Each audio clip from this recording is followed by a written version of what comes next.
Bonjour à toi qui regarde la vidéo. Il y a un de mes lecteurs qui m'a récemment posé la question comment j'ai choisi de me lancer dans l'immobilier. Alors laisse-moi te raconter un peu comment je suis tombé dans la soupe. En 2003, j'ai quitté ma banlieue parisienne pour aller étudier dans une top business school dans le sud de la France.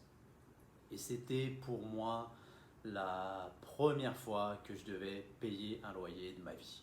Voilà, 550 euros pour 18 mètres carrés.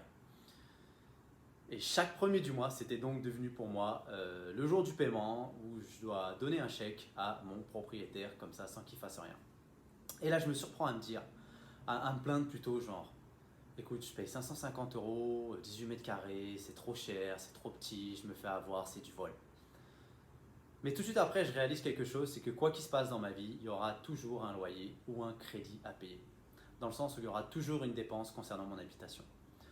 Et là, je me demande quelles sont les options pour moi.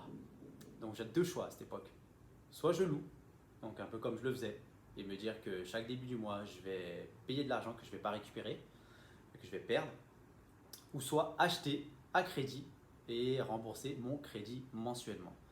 Bon, c'est sûr qu'à l'époque j'étais étudiant, donc j'avais mis un peu cette réflexion de côté dans un coin de mon cerveau. J'ai donc continué à être locataire et payer mes loyers tranquillement pendant les 2 années suivantes.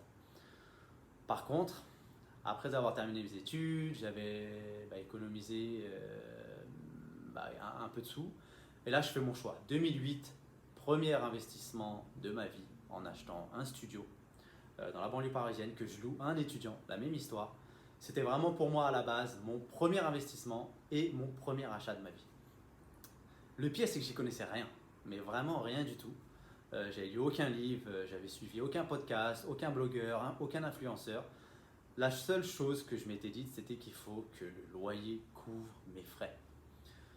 Et il se trouve que cet investissement, je l'ai conservé jusqu'en 2016, de locataire seulement, en l'espace de 8 ans, et zéro, je veux dire vraiment aucun mois vide. Donc pendant 8 ans, j'ai réussi à récupérer un chèque qui tombait tous les premiers du mois, et c'est comme ça, en tout cas, que je me suis retrouvé par hasard dans l'immobilier, alors que j'étais même au Canada, je recevais toujours mon chèque.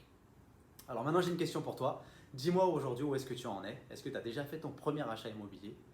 Comment est-ce que ça s'est passé pour toi? Et si tu ne l'as pas encore fait, c'est quoi, en tout cas, qu'est-ce qui te retient? Donc tu peux partager avec moi tes retours en commentaire, en dessous de la vidéo ou dans le sondage que je mets pareil en bas de la vidéo. Partage aussi cette vidéo à des amis proches à qui pourraient être intéressés.